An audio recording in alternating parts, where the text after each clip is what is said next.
Revanth cabinet లో 16 మంది, OC సామాజిక వర్గం నుంచి 6.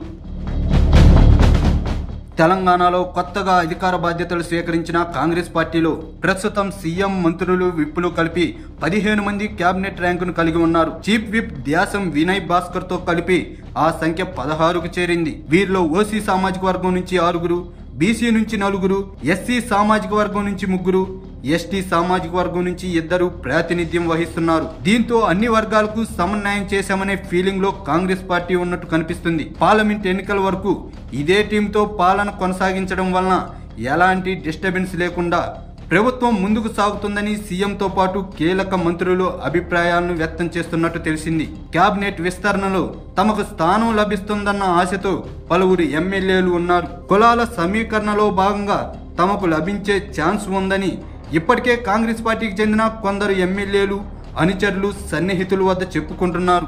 ఈ అంశం ప్రభుత్వం దృష్టికి కూడా వెళ్ళిందంట. దీంతో ఇప్పటికిప్పుడు కేబినెట్ విస్తరణ చేస్తే పార్టీలో స్వల్ప గందరగోళ పరిస్థితులు వస్తాయని సీనియర్ నేతలు భావిస్తున్నారంటున్నారు. అందుకే రేవంత్ కేబినెట్ విస్తరణకు హోల్డ్ పెట్టారంట. అయితే ఏఐసీసీ ఆదేశిస్తే విస్తరణ చేయాల్సిందేనని పార్టీ నేతలు అంటున్నారు. మరోవైపు కార్పొరేషన్ పదవుల కోసం కూడా చాలా మంది నేతలు ప్రయత్నాలు మొదలుపెట్టారు. రాష్ట్ర వ్యాప్తంగా వివిధ శాఖల్లోని 56 కార్పొరేషన్ల చైర్మన్ల పదవుల కోసం కాంగ్రెస్ పార్టీ నేతలు, సీఎం, మంత్రులు, అగ్రనేతల చుట్టూ ప్రదర్శనలు చేస్తున్నారు.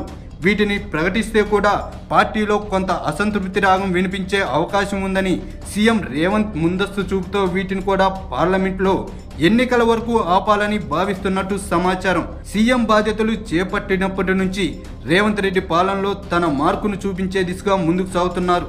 కొత్త విధానాలు, సాంప్రదాయాలను పరిచయం చేస్తూ ప్రభుత్వాన్ని నడిపిస్తున్నారు. మరో 2 నెలల వరకు కూడా ఇదే పందాలో పోవాలని సీఎం ఆలోచిస్తున్నారంట. అన్ని శాఖలకు కీలకమైన అధికారులను నియమిస్తూ వివిధ విభాగాలకు కూడా సమర్థవంతమైన హెచ్ఓడీలను నియమించే దిశగా రేవంత్ తన పాలన కొనసాగిస్తున్నారు. సీనియర్లు, రాజకీయ నిపుణులు, ఉన్నతాధికారులు అభిప్రాయాలను స్వీకరిస్తూ అడ్మినిస్ట్రేషన్ ఆఫీసుల్లో జాబితాను తయారు చేస్తున్నారు. రాబోయే 2 నెలల వరకు కూడా ఆఫీసర్లు నియామకాలు, 6 గ్యారెంటీలు అమలు, ప్రజా పరిపాలనలో భాగంగా తీసుకోవాల్సిన నిర్ణయాలపైనే ఫోకస్ పెట్టనున్నారు. పార్లమెంట్ ఎన్నికల తర్వాత రాజకీయ నామినేటెడ్ పదవులపై దృష్టి పెట్టే అవకాశం ఉందని పార్టీ నేతలు అంటున్నారు. మొత్తం మీద కేబినెట్ విస్తరణకు కాంగ్రెస్ ప్రభుత్వం మరికొంత సమయం తీసుకునే అవకాశం ఉందని పార్టీ కీలక నేతలు చర్చించుకుంటున్నారు.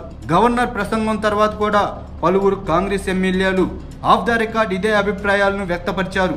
అయితే కేబినెట్ విస్తరణ, కొత్త మంత్రుల ఎంపికలో సీఎం, హైకమాండ్దే తుది నిర్ణయమని మరికొంతమంది శాసనసభ్యులు అంటున్నారు. మొత్తానికి ఇప్పటికిప్పుడు కేబినెట్ విస్తరణ లేదనే అభిప్రాయం వ్యక్తమవుతుంది.